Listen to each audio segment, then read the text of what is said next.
Yo, c'est NZ. Aujourd'hui, on va parler de sommeil. Encore une fois, oui. Alors, aujourd'hui, on va parler vraiment de 4 piliers, ce que j'appelle les 4 piliers du sommeil.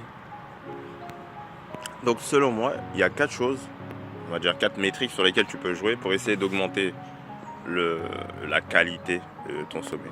Tu vas voir que qualité, c'est un des piliers. Le premier pilier, et c'est celui qu'on entendait souvent, qu'on entend même toujours souvent, et on a l'impression que c'est l'unique pilier, mais il n'y a pas que lui. Le premier pilier, ça va être la quantité. Ouais, le fameux 8 heures de sommeil que tout le monde nous bassine depuis qu'on est tout petit. Moi, depuis que je suis tout petit, pardon. On me dit toujours, oui, tu dois faire tes 8 heures de sommeil si tu veux grandir, ceci, cela, blablabla. Et bon, les 8 heures de sommeil, c'est une moyenne, hein, on va dire. En général, c'est entre 7 et 9 heures pour la plupart des gens. Il y en a qui peuvent faire moins s'ils ont un gène spécifique qui leur permet de moins dormir. Mais bon, voilà, pour la plupart des gens, c'est entre 7 et 9 heures. Donc si à 7 heures tu sens que tu es très bien, bah fais tes 7 heures. Après, il y a une distinction à faire ici, et que la plupart des gens ne font pas, et qu'ils oublient de faire. C'est que quand on parle de 7 à 9 heures, on parle de sommeil, pas de temps au lit. Et là, tu comprends pas comment ça, pas de temps au lit. Quand je suis au lit, je dors, non? Non, en fait, ce que tu sais pas, si tu n'as jamais utilisé d'outils pour traquer ton sommeil, ça, c'est sûr que tu le sais pas. Soit tu as entendu l'information, mais si tu n'as pas utilisé d'outils, tu vas pas le voir. Parce que il y a le ressenti. Donc dans le ressenti, tu as l'impression que toute la nuit tu as dormi, tu t'es pas réveillé. Il y a des gens qui savent qu'ils se sont réveillés parce qu'ils se sont réveillés, ils se sont levés, ils ont fait ceci, donc leur cerveau a enregistré ça. Mais la plupart du temps, on a des réveils et on s'en souvient pas. Le cerveau, il fait pas l'effort de les enregistrer. Et donc, tu as l'impression d'avoir dormi de manière continue pendant toute la nuit. Quand tu as fait 7 heures, je sais pas si tu es parti dormir à 23 heures et que tu t'es réveillé à 7 heures, tu te dis, ah bah j'ai fait 8 heures de sommeil là, parce que bah, je m'en souviens pas m'être réveillé. Mais c'est faux. En général, tu as 1 heure à 1 heure et demie en moins par rapport à ce que tu as estimé. Ou plutôt le temps que tu as passé au lit. Et encore, il y en a, c'est peut-être même pire. Hein. Donc, imaginons que là, tu as fait 8 heures au lit. En fait, tu as dormi sûrement entre 6h30 et 7 heures. Ah, si tu es dans les 7 heures, tu es bien déjà. Tu es déjà dans la fourchette dont j'ai parlé tout à l'heure, entre 7 et 9 heures. Et là, tu te dis, mais attends, quelqu'un qui dort 9 heures au lit, enfin qui doit dormir 9 heures, c'est-à-dire qu'au lit, il passe entre 10 heures et 10h30. Ouais. Bah, y en a, ils ont besoin de beaucoup. Ça dépend vraiment des personnes. Il y en a qui ont énormément besoin de dormir, et il y en a moins. Mais si tu es quelqu'un qui a d'habitude moins besoin de dormir, et qu'ensuite, enfin, on va dire récemment, ou que d'un seul coup, tu commences à avoir besoin de 10 heures au lit, etc. Là, il y a peut-être eu un problème avec une maladie ou je sais pas quoi. Je suis pas médecin, encore une fois. Mais il y a peut-être un problème. Parce qu'il y a aussi les problèmes de dépression qui font que tu vas beaucoup rester au lit et beaucoup dormir. Donc ça, c'est à toi d'investiguer toutes ces choses. Ou peut-être juste tu es fatigué parce que il faut réfléchir à ce que tu as fait récemment. Est-ce que tu as eu une semaine ou une journée ou un mois plutôt qui sont plus fatigants que d'habitude? Ça, c'est à toi de voir. Tu dois voir si c'est quelque chose qui est normal, sinon il faut aller voir peut-être le médecin, discuter avec lui. Pourquoi je parle de ça? Oui, donc j'ai fait la distinction entre le temps au lit et le temps que tu passes réellement à dormir. Donc c'est pour ça que je t'invite à vraiment utiliser une application, je pense, sponsor avec eux. Par exemple Sleep Cycle, moi c'est celle que j'utilise. Tu peux utiliser celle que tu veux. Mais c'est juste pour avoir cette conscience que le temps que tu passes au lit n'est pas égal au temps où tu dors. Il y a souvent 1 heure en moins. Si tu es très efficace, tu auras moins d'1 heure. Et ça, c'est pas mal. C'est-à-dire que si tu pars dormir, donc tu fais tes 8 heures au lit, bah, tu as déjà 7 heures de sommeil. Donc tu es déjà dans le minimum par rapport à la moyenne. Ce qui est conseillé en moyenne, en tout cas. Après, si tu vois que ça te suffit, bah, c'est parfait. Tu restes sur ça, tu n'as pas besoin d'augmenter. Parce que de monter trop haut est aussi mauvais, tu vois. Quand tu dors trop, ça peut être aussi mauvais. Faut bien dormir et il ne faut pas trop dormir non plus. Voilà. Donc ça, c'était la première métrique, la quantité. Mais il en existe d'autres, la qualité. Et la qualité va être liée, pour connaître cette qualité, elle va être liée justement à cette efficacité dont je viens de parler. Donc, faire en sorte que ton sommeil soit le plus efficace. Efficace, c'est-à-dire que le temps que tu passes au lit doit être le plus proche possible du temps où tu es endormi, tu vois. Et plus c'est proche, plus on dit que ton sommeil il est efficace. Ça veut dire que si sur les 8 heures au lit, tu passes 7h30 à dormir, bah, tu es très efficace. Tu as seulement 30 minutes d'éveil dans tous les cycles, dans tout ce que tu as fait, toute cette nuit. C'est extrêmement, c'est très efficace. Donc si tu arrives à faire ça, c'est ça. Donc l'idée, voilà, c'est de maximiser ça. La troisième chose, la troisième métrique, donc on a parlé quantité de qualité. La troisième métrique est selon moi la plus importante, puisqu'elle va impacter les autres aussi, c'est la régularité. La régularité, ça, on n'en parle jamais.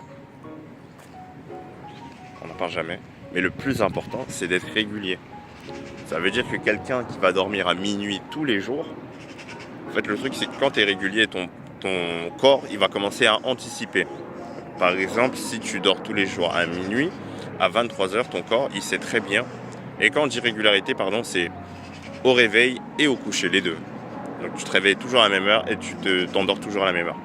À peu près avec on va dire comment je peux dire ça, une incertitude de plus ou moins 20 minutes. C'est-à-dire si tu t'endors 20 minutes plus tôt ou 20 minutes plus tard, c'est pareil, c'est comme si tu t'étais endormi à l'heure.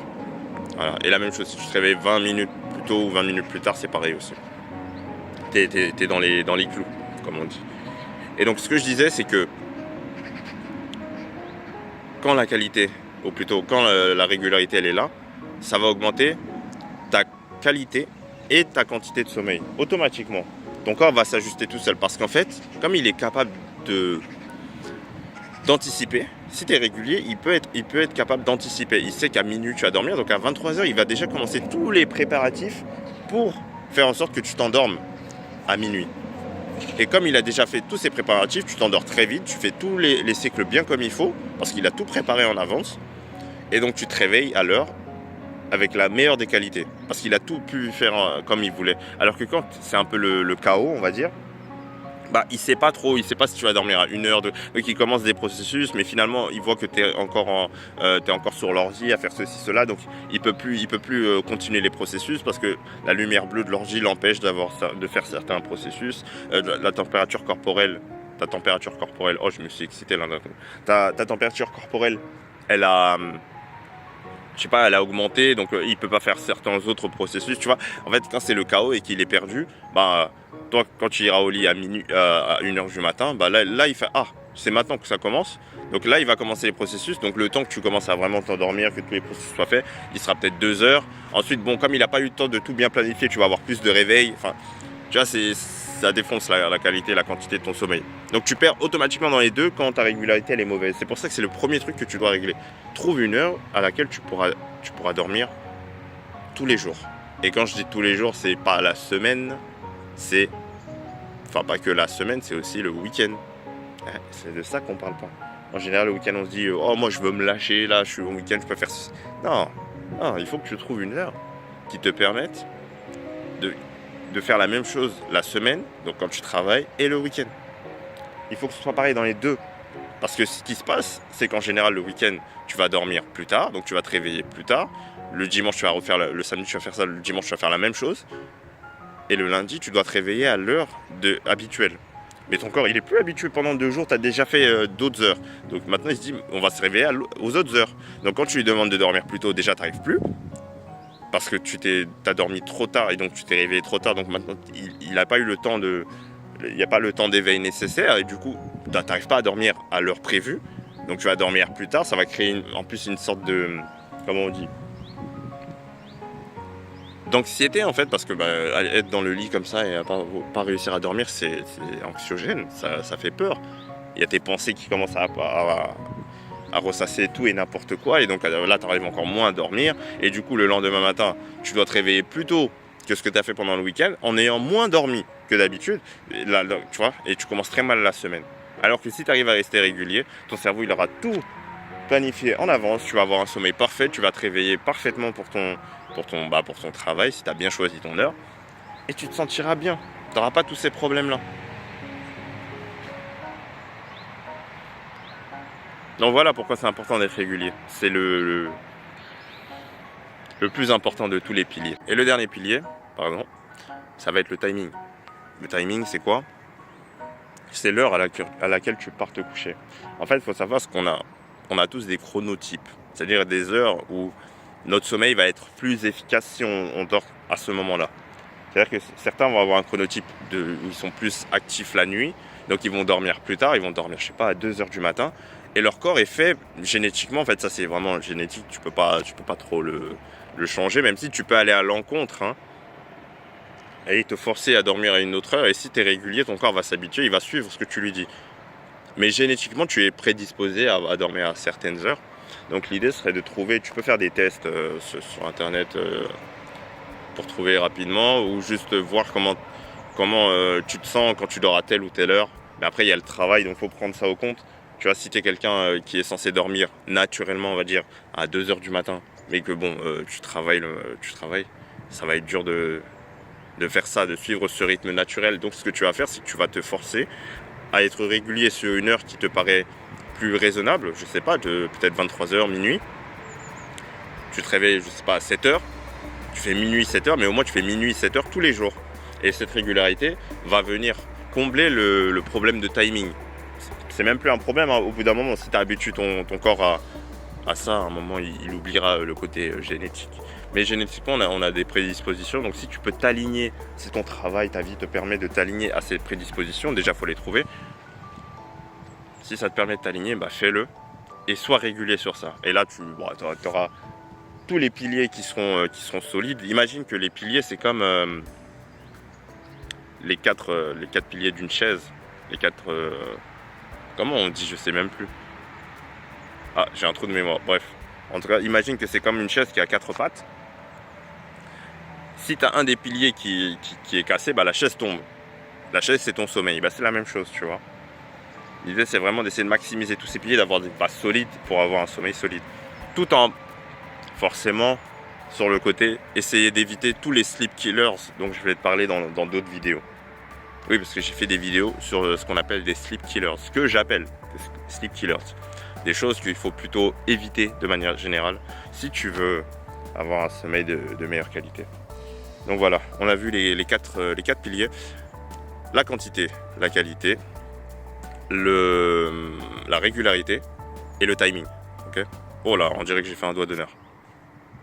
Ne m'en tiens pas rigueur. Voilà, c'était tout pour cette vidéo. Bah, maintenant que tu as cette connaissance, à toi de jouer avec ça. C'était NZ.